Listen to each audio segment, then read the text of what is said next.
What's up, guys? So I've had my R32 a little over 2 years now. In this video, I'm going to cover every modification that I've done to the R32 in the 2 years that I've had it.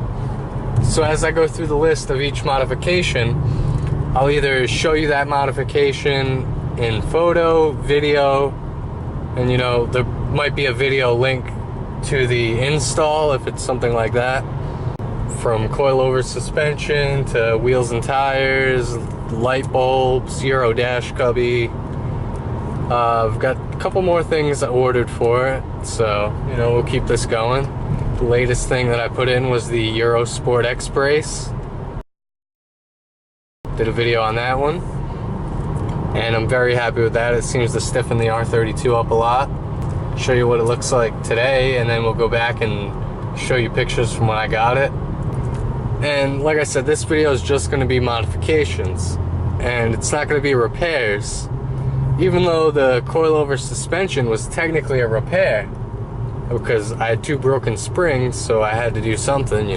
We'll count it as both, really. I guess that's what I'm saying. But there's going to be a whole nother video on repairs, so still have a few issues to work out with the R32, but it's definitely came a long way since when I bought it.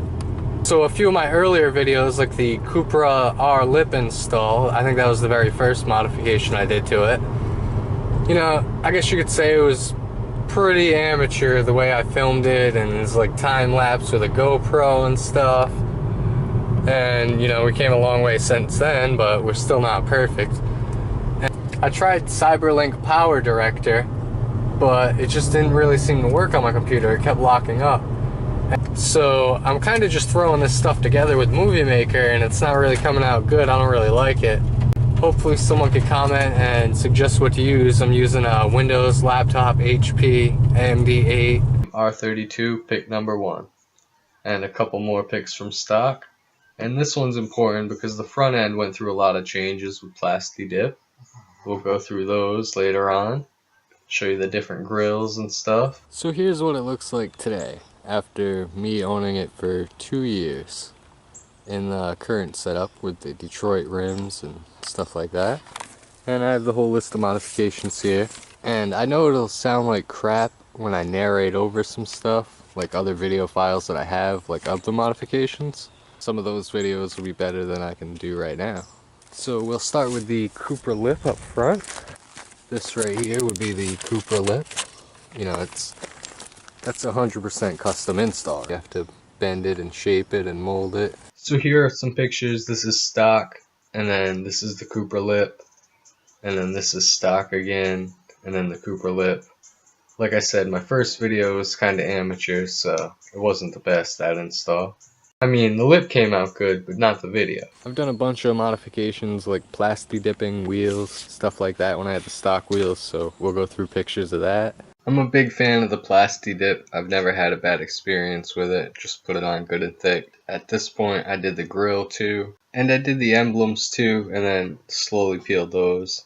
There you can see the R32 emblem. Then I peeled the VW logo. And I left the center lines and the surrounding around the VW logo dipped. And this is how it is now with the horizontal bars and VW surround plasti dipped. And there you can see it's stock again. The glow in the dark is the only plasti dip that I can't recommend. This is the only way to really get it to do anything. Just with a flashlight. You can leave it in the sun all day, parked in a garage under fluorescent lights. But I mean, it doesn't really glow that good. Still have a couple cans of it sitting around, extremely overpriced. Pretty much can't do anything with it now, but it was fun to try out the glow-in-the-dark plasti dip. You can check that video out for the whole thing if you want. So I guess if you dip it and then come out to your car and charge it with a bright light, then it would glow in the dark. Yeah, I'll just show you all the modifications while I'm out here. These are the H7 yellow bulbs in the center here, and I'll show you those ones once it gets dark. It just makes more sense to do it that way. I also have the LEDs down bottom that I'll show you later. Other than that, the Fumoto tires, those are sort of newish after one track day. Rally Armor splash guards. I'm probably gonna have to cut some of these off now that it's lowered. I mean, these taking a beating now. I didn't even realize it was that bad until I just looked at it. ECS tuning spacers. I had the flush mount kit, but I ended up selling the front spacers. I didn't like those. Rally armor rear flaps, they don't hit the ground at all. Custom exhaust setup, you can check out those videos. Custom tips, resonator delete, pretty much a copy of the MagnaFlow setup with the tips there. So a bunch of other modifications that you're not going to be able to see, you know, underneath the car, stuff like that. So here's a shot of the resonator delete, which is part of the custom exhaust setup I have on the R32. And then this is the Fumoto quick drain valve. Makes your oil changes a lot easier. You don't have to worry about stripping the pan. And the 034 Motorsports billet aluminum Dogbone insert makes a big difference on my R32. A lot less jerky. This would be my most recent modification right here, the Eurosport X brace. And you can still fold your seats down and leave them locked up however you want, basically. They latch like normal. Did a whole install video on that. Sticker bomb some of it. Might sticker bomb the rest of it, not sure. This was the Euro dash cubby on the left side, so there's the before and after. When I did my coilover kit, I used the SoloWorks S1 coilovers, and I did all the mounts with ECS heavy duty front strut mounts, upper strut bearings, rear strut mounts, all the new hardware, did everything the torque specs, like didn't really hack it. All done with the rim change, got the Advanti racing wheels and tires on there now. And you know, at first I really didn't like them. So yeah, those rims and tires didn't last long. I paid $250 for them and then sold them for $400 a week later. They were super close to the brakes, but I should have kept them because it was a good deal and I need winter tires. And they were lightweight, so once I burnt through those winter tires that were on there, I could have put some decent track tires on there, but hey, way she goes.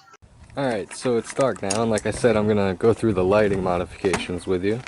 Once I get in the car and the lights go off, I'll show you the Nokia H7 yellow bulbs in the center. It locked itself because I didn't touch the door quick enough. And then I'll show you the LEDs on the bottom. Factory headlights are the two outer lights, and they're used for low beam and high beam. So the center lights don't do anything if the key is turned on, but we'll go through it all.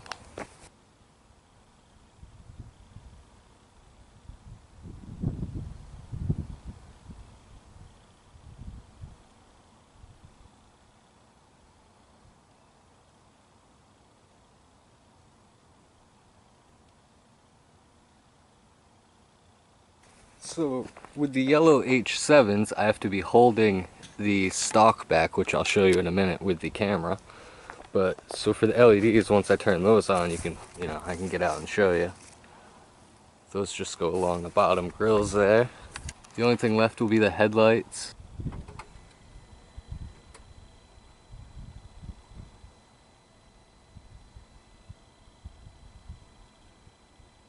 So here you can see the marker lights and the headlights and the LEDs, and then I'll show you high beams.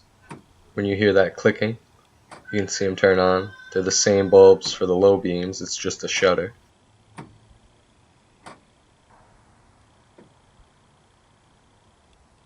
So I'll actually leave the LEDs on just so I can see, just to get back to the car. I mean by the H7s, I'll show you from in here. So the key's on now, so I have to take that off. Completely out. Key completely out. And you can see the fog lights are still on. We'll shut those off. So you pull back on this stock now for your high beams, and that'll give you the yellow H7s. I believe they're Nokia H7 bulbs, or you can get them in blue. But once you put your key in, let me turn this light on, and if you pull back on that stock the same way, I guess you do get them there, because the lights are off, that's why. But as soon as your lights are on, now you get high beams when you pull back. You can't get the yellow H7s unless your lights are off. So I want to enable those as dual high beams eventually. So you're probably saying, why even put those bulbs in there if they don't work when the key's on? But like a picture like this, that's just because the bulb and the sun reflects off it in the housing and gives that yellow look, which is cool. I think I covered it all for the lighting on the R32. That's why in that my most popular video, the VW dealer video where I caught him on dash cam, there's 5 techs there and they can't figure out how to turn the lights on in the front. But that's it right there. That's what they were trying to figure out, how to get those yellow bulbs to work. Another thing I'm going to be doing is starting probably weekly updates. It depends on how much I drive the R32. But I'll do like a weekly update on dash cam stuff because, I've caught a bunch of stuff on dash cam so far. Not just the VW dealer messing with my car, but, a lot of close calls and incidents where people just run through red lights, stuff like that.